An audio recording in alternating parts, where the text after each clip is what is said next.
Good evening, everyone, and welcome to our new weekly Soul of the Parsha class. This is today's Parsha is really two Parshot. It's Vayakhel-Pekudei, and with them we are concluding the second book of the Torah, the book of Shmot, Exodus. Our topic for today is Shabbat consciousness. What is Shabbat consciousness?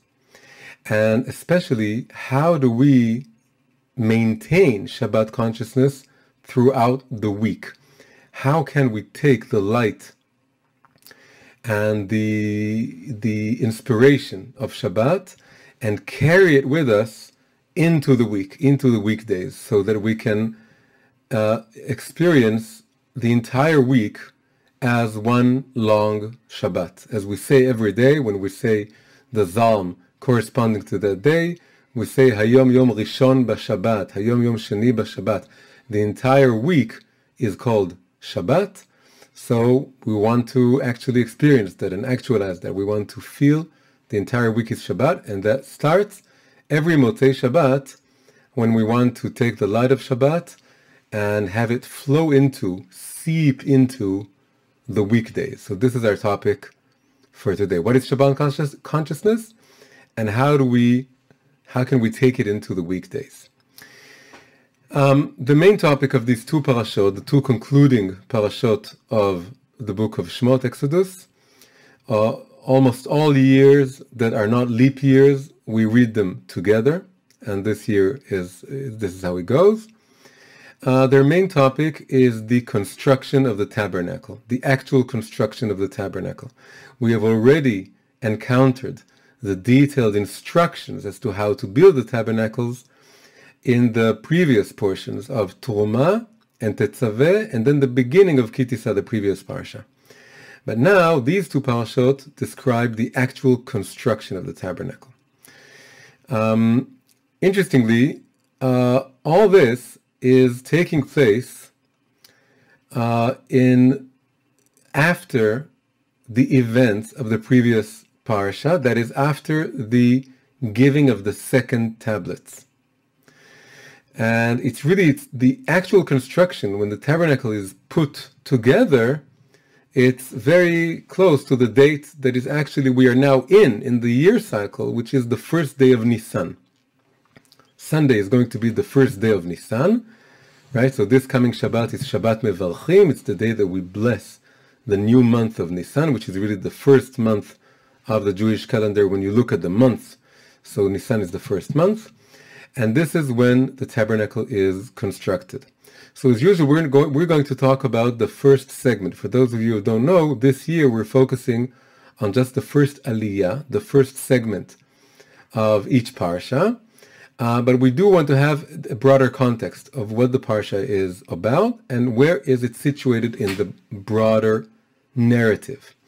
So what happens is this: the tabernacle is constructed almost a year to the day that the Jewish people came out of Egypt. We came out of Egypt, of course, in the middle of Nisan. This is the Passover, the original Passover that God passed over the Jewish homes in the final plague, and we came out of Egypt. But it takes almost a year minus 2 weeks, to the beginning of the Nisan, the next year, that the tabernacle is being constructed. What happens in between? So it's very clearly divided into two halves of the year. The first half, which is really the summer, right? It's the spring and the summer. This is a very turbulent time. This is coming out of Egypt. And then we have 7 weeks full of events, ending with the war with Amalek, and then arriving at Mount Sinai and receiving the Torah. And then there's 40 days of Moshe coming up to the mountain to receive the first tablets. He comes down, it's the 17th day of Tammuz. It's of course the building of the golden calf. And then he goes up for 40 more days, up until the first day of Elul, to pray for us to Mary to receive the second tablets. Then he goes for a third time. It's 40 more days from the first day of Elul to the 10th day of Tishrei, which is the Day of Atonement, the giving of the second tablets. This takes up half a year, and it's the summer months. The summer month, the year is divided into a summer and a winter. It's a bit like day and night. Summer is like, it's mostly daytime. The days are longer, there's more light, but it's a very turbulent summer. It's everything leading up to the receiving of the Torah and everything that comes after the giving of the Torah, which makes it so that it takes 120 days for us to finally receive the second tablet. And then all this ends. And in between, we have all the instructions that Moshe is learning when he's up there in the mountain. He's learning about the future tabernacle. So that's why we had Truma and Tetzaveh and the beginning of Ki Tisa were all about the instructions for the building of the tabernacle, but there's no tabernacle around. Nothing is built. It's just in theory. It's all just the instructions that Moshe is learning. He's in the mountain. He doesn't even dream about the golden calf. Everything is ideal and perfect in his head, in his mind, in the way it's described in the Torah. And it goes together with the summer months that are all day, it's all light, it's all good. You know, again, summertime is like the daytime. It's the day that you have a lot of light, and light is illumination and understanding and clarity, and everything is clear. There should be a tabernacle. It's supposed to be perfect. That's how it's supposed to work. But of course, it doesn't work that way. We build the golden calf. He breaks the tablets. And 80 more days have to pass before we finally get the second tablets, and we end up in the beginning of fall. Half a year has passed. The second half a year is the actual construction or preparation for the tabernacle. This is now winter time. It's darker, it's nighttime. It's overshadowed by the fact that we have gone through this whole golden calf ordeal. And then we're building the actual tabernacle. And that ends in the first day of Nisan. It's a new spring coming. And again, almost a year to the day of the coming out of Egypt. And now, in many ways, the ultimate goal, or not the ultimate goal is arriving at Eretz Israel. But the penultimate goal, in many ways, is the tabernacle. But it's taken that year because we had to go through this summer that started out very optimistically, which was reflected in the instructions for the giving of the building of the tabernacle. And then we have the half a year of winter months of actually building the tabernacle. That's why the entire description is repeated twice. First, as an injunction, as a commandment, as a description of how the tabernacle should be built. And it's all about should. It's all about how things ought to be. It's summer, it's light, it's ideal.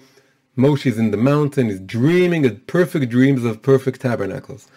And then we have the same description repeats itself with a few differences. And now it's all about the actual construction of the tabernacle. Post the golden calf, post the giving of the breaking of the first tablets, giving of the second tablets. And this is in actuality, and this is all taking place in the winter. It's shorter days, longer nights, it's darker, it's colder, and everyone is working on building the tabernacle. And they finish on the first day of Nisan, the beginning of spring, and maybe a new optimism is entering the world as the tabernacle is actually built in the end of Pekudei, in the end of these two parashot, in the end of the book of Exodus. This is why it's really the ultimate goal of the story of Exodus, the coming out of Egypt. The goal has arrived, but it took this long roundabout way of going about it. Now, again, so we have summer and winter. We have the ideal description of how the tabernacle ought to be, and then we have the description of the actual building of the tabernacle. The Kabbalistic terms for this is Or Yashar and Or Chozer, the straight light and the returning light. The summer is all about the straight light. Nisan is a month of miracles, and God is revealing himself from on high. And in the summer is when we have the three regalim, the three main festivals. Everything is in the summer. It's a month of clarity and ideal situations. It doesn't work that way. As again, I said, it's a turbulent summer, but that's how it's supposed to be. And then the winter is all about the returning light. This is the light that goes from the bottom up, not from the top down. It doesn't start with the ideal reality. It starts with what actually is, not what we ought to be. So that's just placing ourselves within the context of the story and understanding what's happening in this parsha. This parsha, the actual construction is in the winter, and it's all about coming back into reality, not as we hoped it would be, but as it actually is. How does this connect to the topic that I said in the beginning, that it's all about taking Shabbat consciousness into the weekdays? So now we have to go to the second interesting division or symmetry that we find around this tension between the ideal description of the tabernacle as it's supposed to be and the description of its actual construction. So another interesting thing that we see, and this is happening twice, and it has to do, we are now making up a little bit for not having a class last week. In the first portion of Ki Tisa, that we should have talked about last week, there was suddenly, just as the Torah is finishing, telling us about the tabernacle, it suddenly, for no apparent reason, tells us again about Shabbat. It repeats again the commandment of Shabbat that we already received in the giving of the Torah, in the Ten Commandments. So, just before the story of the golden calf and everything that happens, after the description of the construction of the tabernacle, the ideal construction, how it's supposed to be, we suddenly have a few verses telling us about Shabbat. Same thing repeats here, except now it's not after the whole tabernacle details, it's just before. In this week's parsha, the first of them, Vayakhel begins with 3 verses dedicated again, and for no apparent reason, dedicated to Shabbat. And then starting from verse 4 onwards, we go into the description of the actual building of the tabernacle. So twice we have this conjunction of the tabernacle and Shabbat. The first time it was first the description of the tabernacle, then Shabbat, then with everything that happened in Ki Tisa, and then we have in this parsha first the commandment of Shabbat, and then the description of the actual building of the tabernacle. So the structure is tabernacle, Shabbat, Shabbat, tabernacle. And this is what we want to figure out. What does this mean? So first we have to learn what Chazal, what the Jewish sages learned from these 2 conjunctions. It doesn't explain why it happens twice, but it does explain the conjunction. So they learned from this that although the tabernacle is extremely important, and it's the holiest thing, it's the building of the holy space and the dwelling place for God and the Torah, it does not, the activity, the melacha of constructing the tabernacle does not override Shabbat. They say this. They say you might have thought that the construction of the tabernacle being so important and holy and being the goal of coming out of Egypt and beginning to serve God and all this, you could think that it overrides Shabbat and you could work on the tabernacle on Shabbat, so the Torah has to make it very clear that you can't. That as holy as the construction of the tabernacle is, it does not override Shabbat. And this is especially important to mention because the service within the tabernacle, once it's going to be constructed, does override Shabbat. Because, for example, the sacrifices are being given in Shabbat. So it's every day we have sacrifices given. So the service, this is Avodat HaMishkan, the service in the Mishkan, does override Shabbat. But the construction of the Mishkan, which is called Melacha, does not override Shabbat. And of course, as is well known, the 39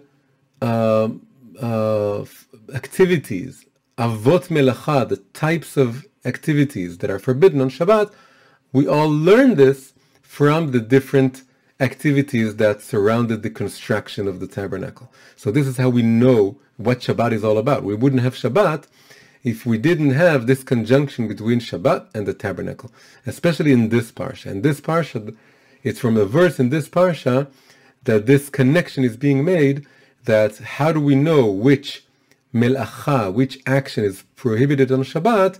We look at what actions were involved in the construction of the tabernacle. Now, the interesting thing about this is the hava amina, you would have thought the possibility that is rejected, but you could have had it, and that's always very important when we learn Torah, is whenever there's a possibility that arises, even if it's rejected, the fact that it arose, if it would have been completely refutable or completely out of the question, it would never have arose. A question that arises, even if it's ultimately answered with a no, means that there is something to the question and there's a partial yes there, although the answer is finally no. And a rejected idea, by virtue of being proposed, means that it says something, or you wouldn't have thought about it. So what does it mean that we could have thought that the building of the tabernacle overrides Shabbat?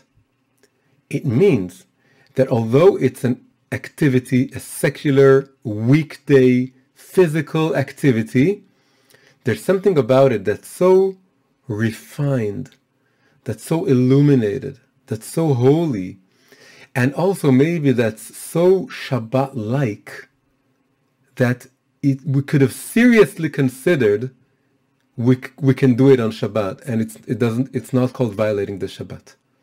Imagine this.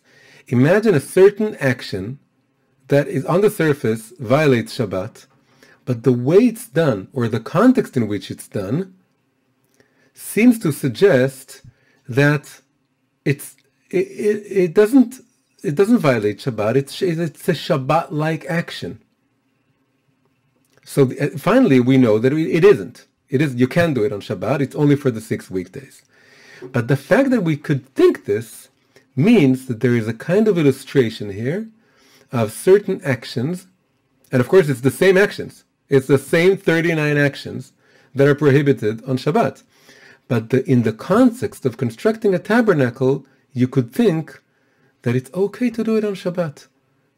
And if we imagine this, there's no Shabbat, right? It's all the 39 actions that we don't do on Shabbat. Everything we imagine Shabbat to be, it's the very opposite. But you could have thought you could do it on Shabbat. So that means there is a way of living the 6 weekdays and acting within the 6 weekdays that's so Shabbat-like that it becomes almost you can differentiate the two. So this is what I want to figure out. So we can come up with the following definition. We can say that the tabernacle reflects the 6 weekdays in their ideal form, in their best, at their best. If we could somehow live the 6 days, the 6 work days, and work in such a way that it's as if we were constructing the tabernacle, then that would be the ideal usage of the 6 days. So that when we're talking about that we have this structure now that we have in the previous parsha, it was tabernacle then Shabbat, and in this parsha it's Shabbat then tabernacle. The structure that we still haven't figured out what it means, but just in order to get to understand it on a deeper way of tabernacle Shabbat, Shabbat tabernacle, really what it stands for is weekdays Shabbat, Shabbat weekdays, with the tabernacle standing for the weekdays in their ideal form, in the best way possible. So the idealized weekdays are the tabernacle. So we have an ideal week, a week that's lived as best as it can live, it can be lived, which is that you do everything in your power to make this world a dwelling place for God. And then you get to Shabbat, and then you somehow, within Shabbat, there's another level of Shabbat, right? Because we have tabernacle, Shabbat, Shabbat, tabernacle. It's 4 stages. So the first stage is the week before Shabbat, and then we have one level of Shabbat, then we have a second level of Shabbat, and then we have the week following Shabbat. This is the structure. So we want to understand what it means, and also let's make the connection to what we said about the summer and the straight light versus the winter and the returning light. When we say that in the previous parasha Ki Tisa, we had the end of the instructions of the building of the tabernacle, and then we had Shabbat, that was the ideal summertime straight light description. So there's something about the going into Shabbat that you're very optimistic, because you feel the pull of the light of Shabbat and you go into Shabbat. This is a more ideal way, right? You would think that whenever you're going to Shabbat, the next week is somehow more elevated. But here we have another idea, which is that the first, you finish the week, you say, Baruch Hashem, the week is over, it's behind me. And then you go into Shabbat. You're very optimistic because you know Shabbat is ahead of you.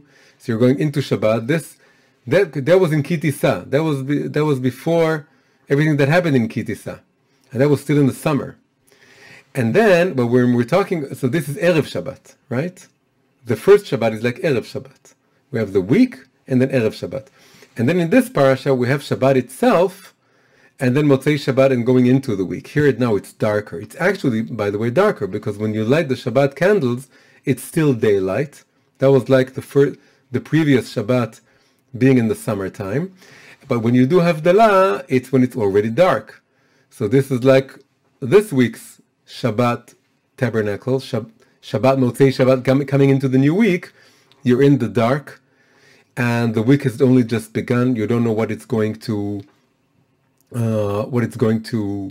give to you, but what's going to happen, and there's something darker and more, maybe a little bit frightening, and it's going into physicality in a way. It's not that you're coming out of the physical days, the 6 work days, into Shabbat. This is summer-like, and this is optimistic. Shabbat is ending, and the light is fading out, and the new week is beginning, and you feel that now you're going into the physical world, and it's tough and it's hard, and you don't know what's going to happen. And I'm going to share with you something personal, that the first 3 years of my own tshuva, every Motzei Shabbat, I would experience a terrible depression. I would just feel it's like I plummeted down. Every Shabbat I felt was really, I was still single, I wasn't married, I was just, in the first lights of tshuva, I was just discovering this whole amazing world of Judaism, and observing Shabbat for the first time in my life. But for 3 years, every Shabbat I felt that this is like some kind of redemption. This is like the world to come. There's only, food is on the table, and also you don't prepare anything. You only go to visit other people, and no, sometimes they would prepare anyway. But the point is that everything is perfect. Everything is ideal, and going to Shabbat is the best thing in the world. And being in Shabbat is like being in some Garden of Eden, and everything is perfect. But then, as darkness would descend, and Shabbat would come out, and we would finish the Havdalah, I would feel like a cloud of depression descending upon the world. And I could actually feel like almost every, sad, lonely, sick, homeless individual in the world, I could feel their pain on Motzei Shabbat. I really felt, I couldn't believe that Shabbat didn't continue forever and ever, that it would end. And then you see people going back to their work clothes and going about the streets and the lights and the traffic and the noise and the phones coming on and all this.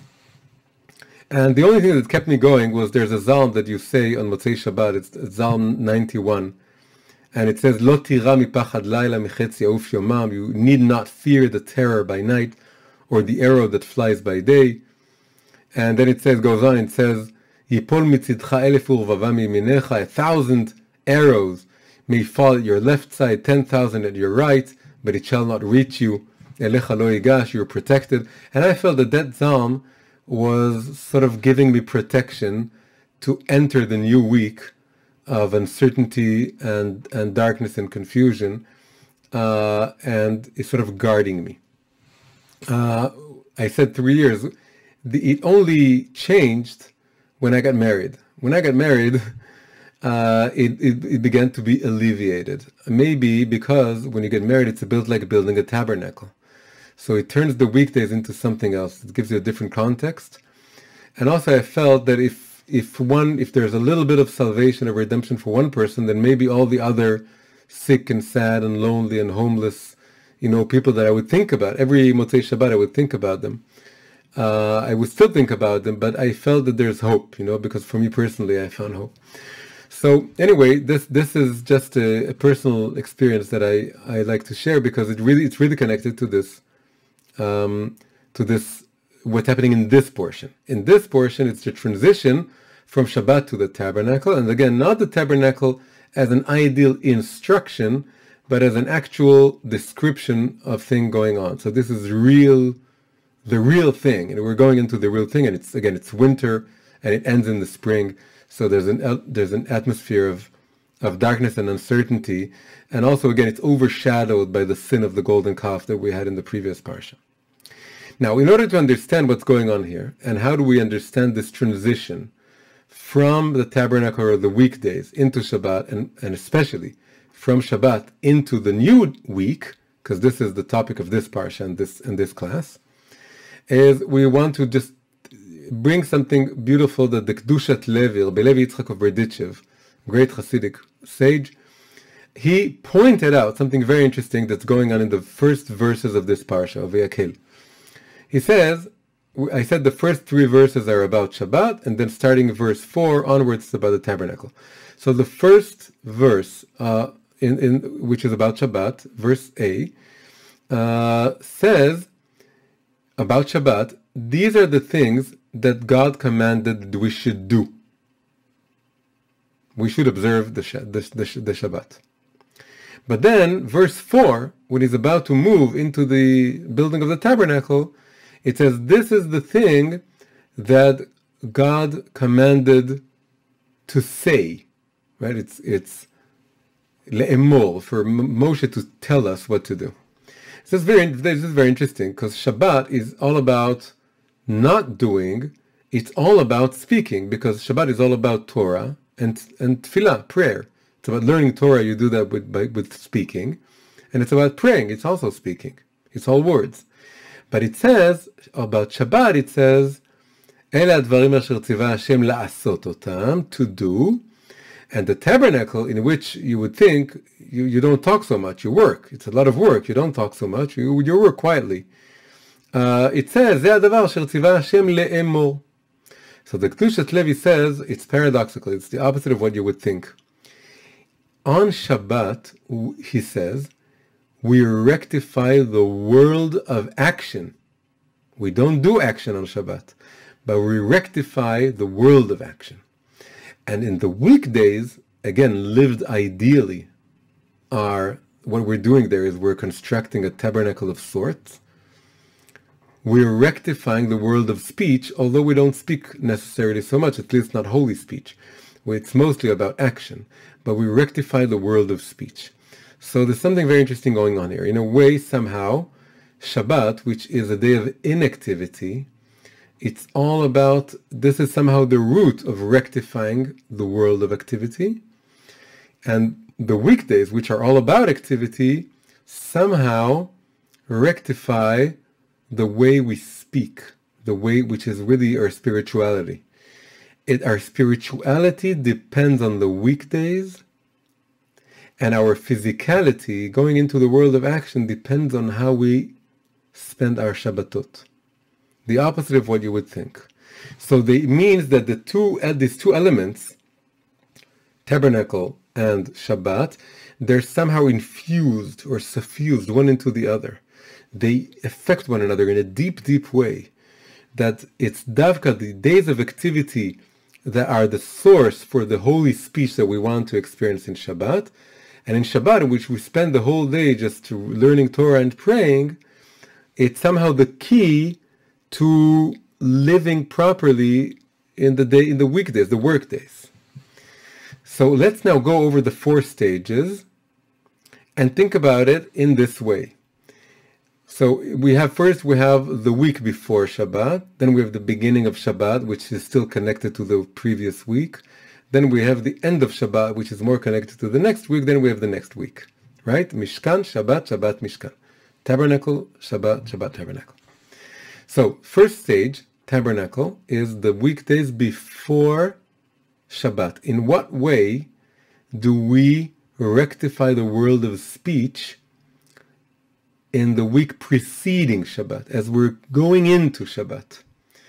So I thought about a few things. One is, as you're working and doing whatever it is you're doing in your weekdays, you should ask yourself, how do I want to sum this all up in Shabbat? Many people in Shabbat, they sit around the table and they share what happened to them during the week. So if you adopt this point of view to begin with, it could help you elevate the entire week. You say, this is what I'm doing now, it's going to be the story for Shabbat meal. What kind of story do I want to tell in Shabbat meal? And also, I want to look back, proudly at my week. I want to look back satisfied in my week. So if I adopt the point of view of Shabbat already as I'm living the week, I'm thinking about the next Shabbat, I'm elevating my week. I'm thinking about my week in a better way. I'm thinking I want this week to be so good that I would have something wonderful to tell to my friends and my family on Shabbat. Also, it means if I want to get some things prepared, actual Torah words to say in Shabbat, it means I need to find the time during the week to prepare. Only if you work on the days preceding Shabbat can you enjoy Shabbat, so you need to prepare. And preparing means you can't spend the entire week just working. You have to spend every day some time on studying, because otherwise you would sit at the Shabbat table, you would have nothing to say.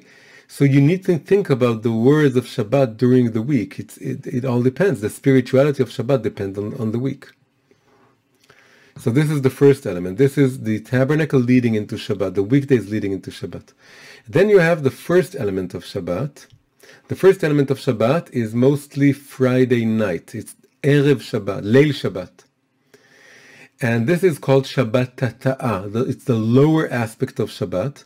It's mostly about resting from the week. We know that Shabbat has 2 elements to it, 2 sides to it. And it's reflected in the 2 commandments, the 2 versions of the 10 commandments. One says, Shamor et Yom HaShabbat lekodsho, observe the holy day. And the second says, Zachor et Yom HaShabbat lekodsho, remember the holy day. And the Kabbalistic explanation is that Shamor is more connected to Friday night, to Leil Shabbat, and the explanation for why you need to Shamor is because you were once a slave. So it has mostly to do with the fact that we worked so hard during the week, so now we want to rest. And this is called Shabbat Tata'ah. This is the lower aspect of Shabbat, because it's Shabbat as it relates to the weekdays that came before it. It's not Shabbat itself. So the first element of Shabbat is Shabbat night, and this is taking all the actions that I did and sort of letting them sink in. I'm not working anymore, I can rest. And now all the activity, all the turmoil, all the noise, all the work, all the stress, it sinks in, and it all goes, me and everything I did, I go back to the root, to who I am, to what do I want my life to be, what does it all mean? And I look back and I sum up the week, and in a way I rectify retroactively everything that I experienced during this week. This is the time to look back and let it sink and look at it from a new perspective, from a fresh perspective. This is the lower aspect. It's not a bad aspect, it's a good aspect, but it's the lower aspect of Shabbat. It's the aspect that has to do with Shamor, actual observing, and it has to do with resting and from not working. Shamor Yom Shabbat lekodsho, Because you were once a slave, you have to work, and you were, even this week, you were maybe a little bit of a slave or a servant, you worked hard, and now you need to rest. And it means everything you did, it now sinks in, and it goes back to its root. Its root is its meaning. Why am I working? Why am I doing all of this? Why am I working so hard? It's because I want to have time for my soul, for my neshama, for what gives me meaning and substance in life. And I can look back and it retroactively elevates and justifies everything I've been through. And I can also reflect on it from a higher perspective. So this is Mishkan Shabbat. Now we go to sleep and we wake up in the morning, and now it's the second element of Shabbat. So though it's the morning, this is the higher Shabbat Ila'ah, the higher aspect of Shabbat. It corresponds to Zachor et Yom Shabbat. Remember, it's more spiritual. It's not actual observing. It's cognitive remembering. And so this is the higher aspect of Shabbat, and the explanation given in that version of the Ten Commandments is Shabbat isn't because you were a slave. Shabbat is to commemorate or to remember the days of creation. Something far bigger, far deeper. It has to do with the remembering that the whole world is created by God. We need a resting day to look at the world from this point of view. So, you know, by the way, that it says that if the Jewish people would observe 2 Shabbatot, Mashiach would come. So you would think you have to convince the entire Jewish people to observe 2 consecutive Shabbatot. But according to Chassidut, it can be easier than that. It can only be one Shabbat, but you have to be conscious of both aspects of Shabbat. You have to be fully conscious of the lower aspect of Shabbat and fully conscious of the second aspect of Shabbat. And these are the 2 Shabbatot that we need to observe. So we can do it all in one Shabbat. We just need to feel the Shabbat Tata, the lower aspect of Shabbat, which is just resting and letting everything that happens sink in.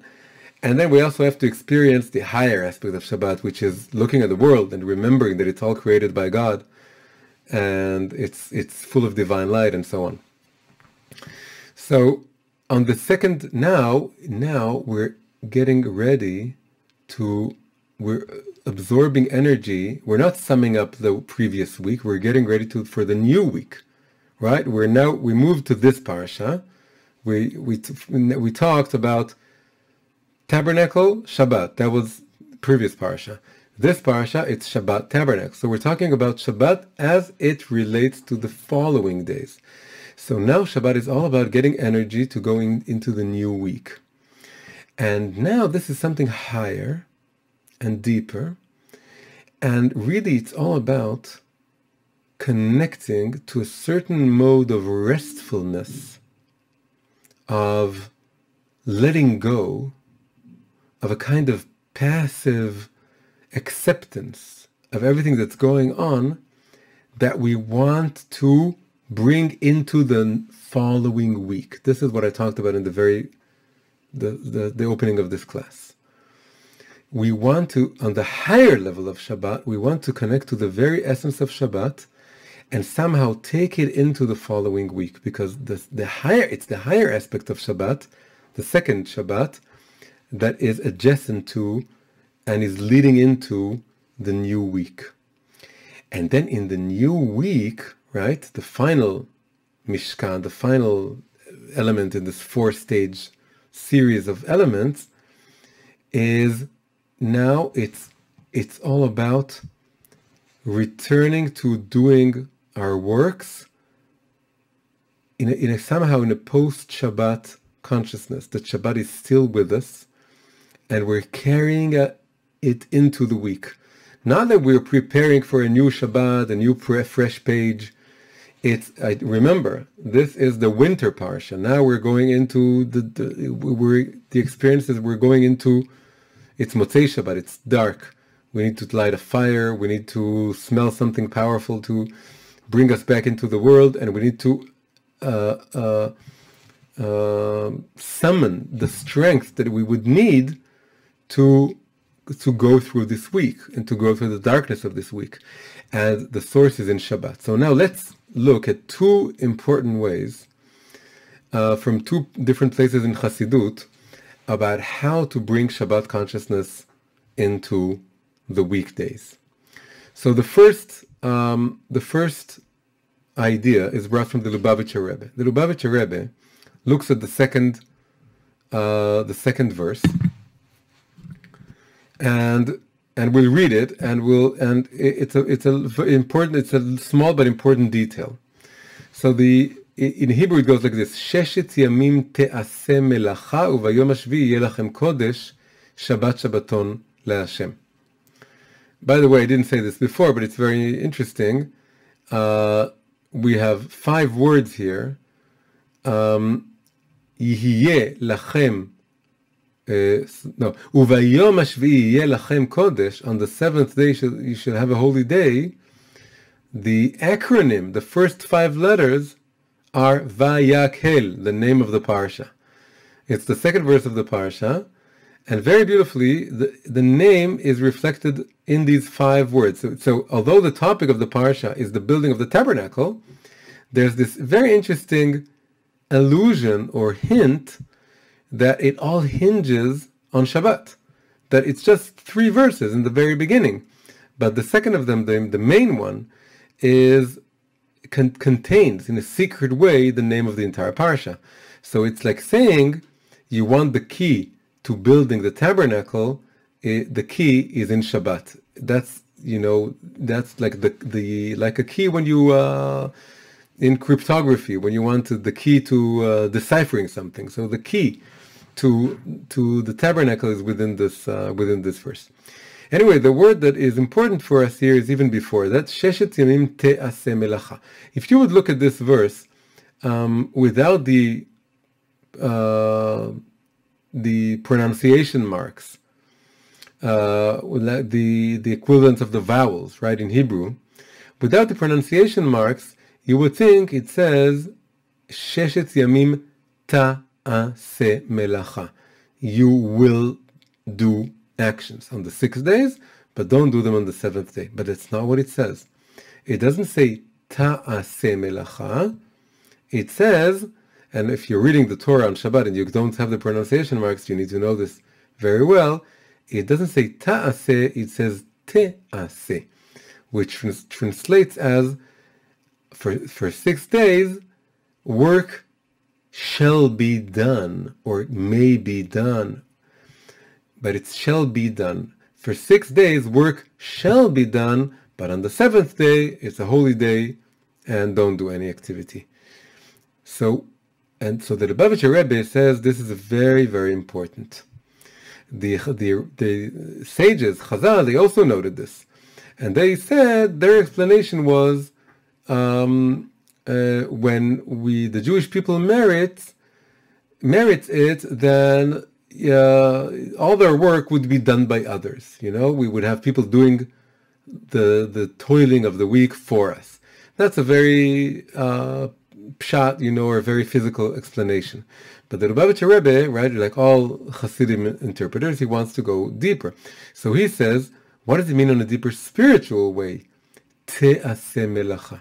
So he says the idea is that we should think about the 6 weekdays as we're working, as we're going about our business, as we're doing whatever we need to do, all the phone calls and all the arrangements and all the work, whether it's menial labor or it isn't menial labor, whatever it is, we should do it in a way that we don't feel that we are the ones acting it out.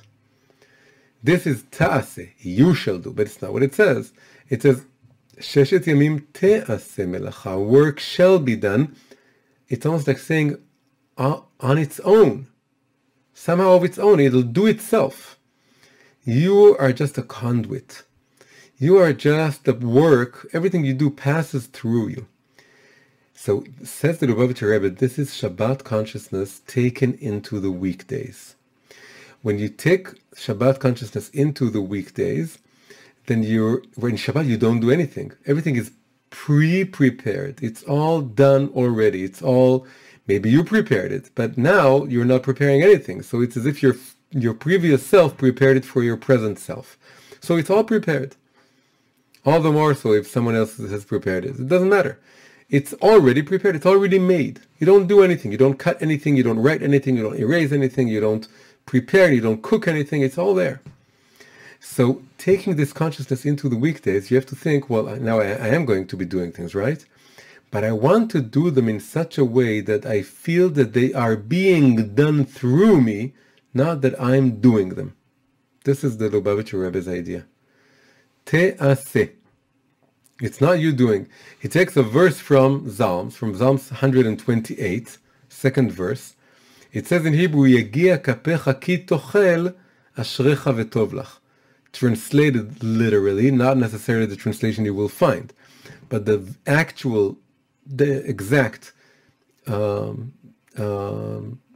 translation is, you shall enjoy the fruit of your hands' labor, the labor of your hands, and you shall be happy and you shall prosper. Yagia kapecha ki tochel. So he says, it doesn't say yegiacha ki tochel. You should enjoy the labor, the fruit of your labor, or what you worked on. It says what your hands worked on. Yagia kapecha ki tochel. Meaning, your hands need to work. You don't need to work. Your hands need to be fully into the work, but your head needs to be above the water. Your body can be submerged in the waters of the weekdays, of worries and the responsibilities, and they have to be there, of course, because the world needs taking care of, and you need to be there fully involved. It's 6 days, but your head should fully, constantly be in Shabbat mode. And if your head is in Shabbat mode throughout the week, then you feel that my hands are working, but I am not. Yegia kapecha ki tochel. When you enjoy the fruit of the labor of your hands, this is when you're fully, truly happy.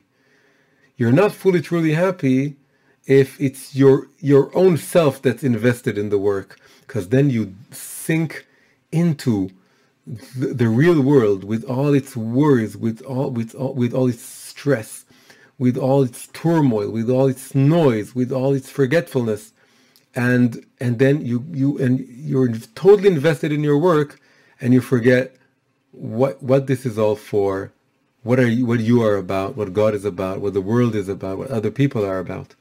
So you need to have a Shabbat calmness that sort of accompanies you throughout the week, to the point that you feel that it's my hands are working, but it's not me. I'm free.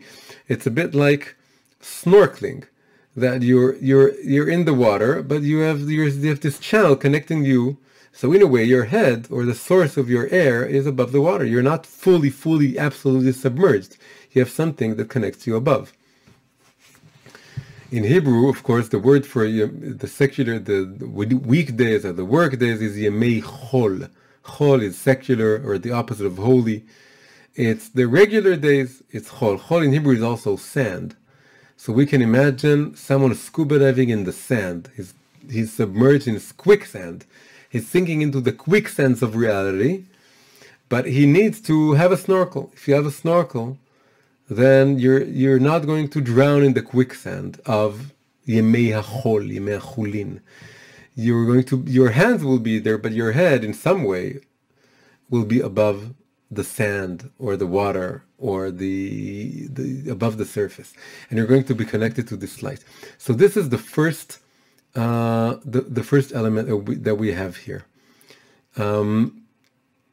This, of course, runs very much against the sanctification of work and completely dedicating yourself to your work that is so prevalent both in Western society, modern Western capitalist society, which is very much focused on career and working and not resting, and working the most that you can, and people working, sometimes actually working 7 days a week, and not resting enough, and you're driven, you're ambitious, and then even on the weekends, you can't stop thinking about your work.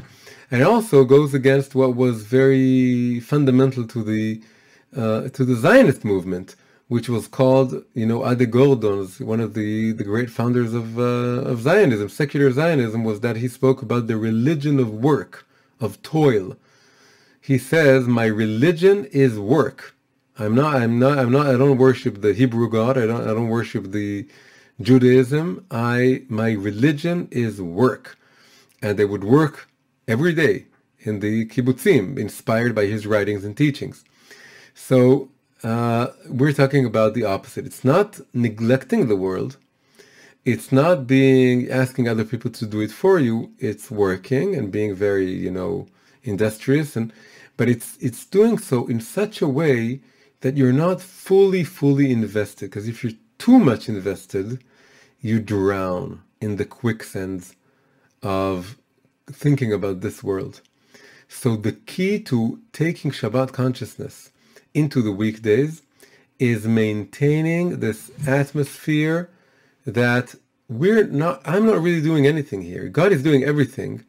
I'm just here to help him. I'm just here to be a conduit, to do whatever is expected of me, and I'm just preparing a vessel for God to put his light into it. And even as I'm preparing the vessel, it's him giving me all my strength and all my inspiration. And I'm doing it, but I'm constantly connected to him, to the purpose, to my higher self. And again, my hands get dirty, but my head isn't. I had this in Jerusalem, I had this car mechanic. And usually, car mechanics are very rough people. But I had this car mechanic who was very, very religious. And he had this long beard. It's very rare to find someone like this, a car mechanic that has a place to repair cars. And he had this long beard. And if I would, come early in the morning and I would see him coming, he comes with this beautiful suit. And then, of course, he takes off the suit and he puts on this very, very dirty, working clothes. And it was just beautiful to see, because you could really see that his working clothes were very, very dirty. Of course, his hands were very dirty because of the oil and the grease. But there's something about his face. He was very old, by the way, so over 17. He was working every day from 6 in the morning, and his head, his face, the features of his face, it was completely. It still is, but I don't see him anymore, but it's completely Shabbat consciousness. You can see that he's absolutely calm. Everyone is stressed around him, his kids and the workers, and they're yelling, he never yells. He's always calm, soft-spoken, and always have, the book of Psalms. And that was just, for me, that's a perfect illustration. If I wish I could show you this picture of someone that his hands are totally dirty and greased, but his face is always clean and calm, and you can see that he's in Shabbat all the week. He's in Shabbat. It's Shabbat mode for him, and he's working. He's doing everything. He's a car mechanic, but he's totally with this little smile. He's very calm, beautiful personality. So this is the first element. The first element is lo ta'aseh, but te'aseh. That we need to sheshet yamim te'aseh melacha. Work shall be done. It's not you shall do the work. It shall be done through you. So we can have this image in our heads of our hands being invested, but our head above the water or above the quicksand, or at least having a snorkel, and then you can breathe, and you can calm down, and you can take the world more easy. And you also in Shabbat, you know that you don't control anything. When it's Shabbat, you can't control anything. The light is on, the light is off, the air conditioning is on, or whatever it is. You can't do anything about it. That's it. You know it. So this calmness, this serenity, if you take it into the weekday, you feel that whatever happens, it's not what I planned. It's different. Everything is now changing. Oh, so we have to change the plans. But I'm not controlling anything. It's all God doing everything. Everything is happening on its own. It's happening. And I'm invested, I'm working, my hands are invested, I'm doing whatever I need to do, but I'm sort of calm, I'm above it. So that's the first idea to use. And then the second idea comes from Rabbunim of Pshischa. Rabbunim of Pshischa is another very important Hasidic sage from earlier generations.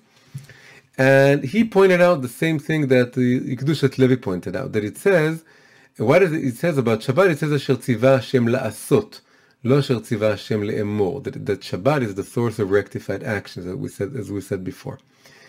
And then it says, Shabbat gives you the intuition when not to do things. A very important thing that you need to carry with you into the work days is the intuition of knowing when to let go. It's not doing the actions in such a way that you feel that they're being done through you. It's actually not doing anything. You should know when you should abstain from doing anything. And this intuition, this sense, comes to you from Shabbat. It's like if you fully go into Shabbat, and it says, the first verse says, with the name of the parsha, Vayakhel Moshe et kol adat bnei Israel. So the word adat, if you change the order of the letters, it becomes dat, it becomes knowledge. So it says, Shabbat gives you the knowledge, the consciousness, the dat, to know when not to do anything. And he gives the example of Uzzah. Uzzah was one of the people helping David bring up the ark back to Jerusalem. He took it from the Philistines and he brought the ark back to Jerusalem, and the oxen were carrying the holy ark. And then at some point, Uzzah was one of the people accompanying the oxen, and he saw that the oxen is collapsing and the ark is about to fall to the ground. So he did what every normal human being would do. He put out his hand to catch the ark so that it wouldn't fall. And unbelievably, this was such a terrible thing to do, because you shouldn't touch the ark under any circumstances directly, that he immediately died. This punishment was so severe, he had to die at that point. And there's a special place where that happened that is named after him.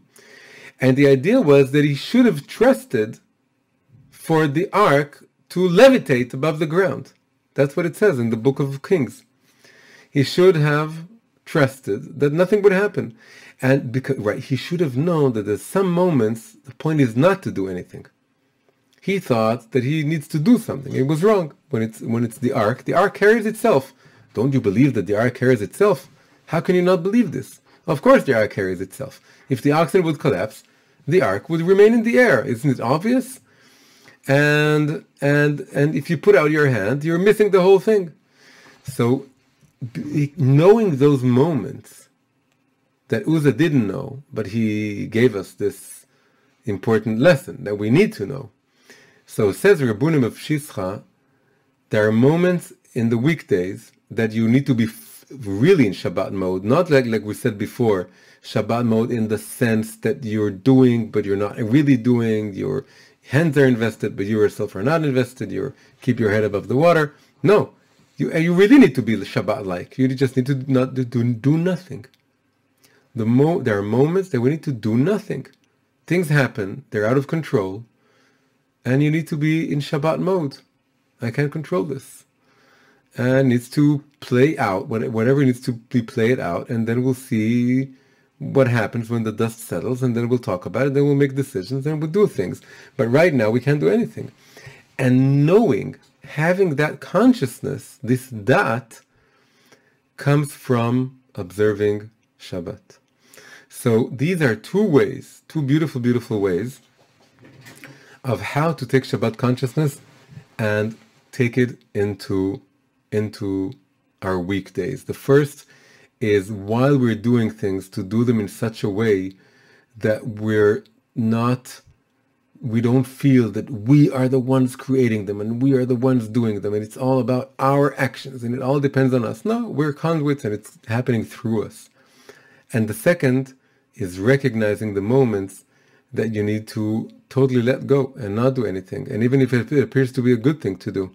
But if you look around you, you see that this is not the thing I need to do right now. The thing I need to do right now is not to say anything, not to do anything. Someone is angry, something is falling, something is breaking. But if you develop that sense, you know that interfering would only make it worse. There are moments like this in life. So then you need to let go.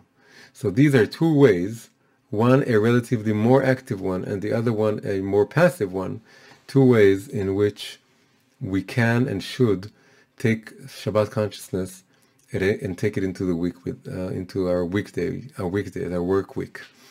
So may we all merit to really connect to Shabbat, and in such a way that when Shabbat ends on Motzei Shabbat, we don't feel depressed. We don't feel that now we're going into a dark, cold world. We feel that Shabbat is continuing. And the best thing to do is to have a long Melave Malka at the end of each Shabbat and dedicate time, not rush back. It's actually halachic. You're not supposed to rush back immediately to doing what needs to be done. You need to drag Shabbat out more and set the table, have a little bit of a Melave Malka, even if it's a small one, and have lights on, and the Baal Shem Tov would tell stories, and he would go and do chasadim, and he wouldn't tell stories, he would go and do things. He created the stories on Motzei Shabbat, but it's customary for Hasidim on Motzei Shabbat to tell stories about the Baal Shem Tov, and telling stories about the Baal Shem Tov in Motzei Shabbat is a good sgula to having a good week and walking with the Baal Shem Tov in his faith throughout the week, within the week. So may we all really connect to Shabbat in such a way that we can take it into our weekdays, starting this upcoming Shabbat. So thank you very much. And this is our class for this week. Hi, if you enjoyed this video, please press like and subscribe to the channel. Don't forget to hit the bell icon. Also, you're very much welcome to join our free weekly Zoom class once every Sunday. You can find the link in the description below. And until then, you can enjoy some more videos right now. Thank you.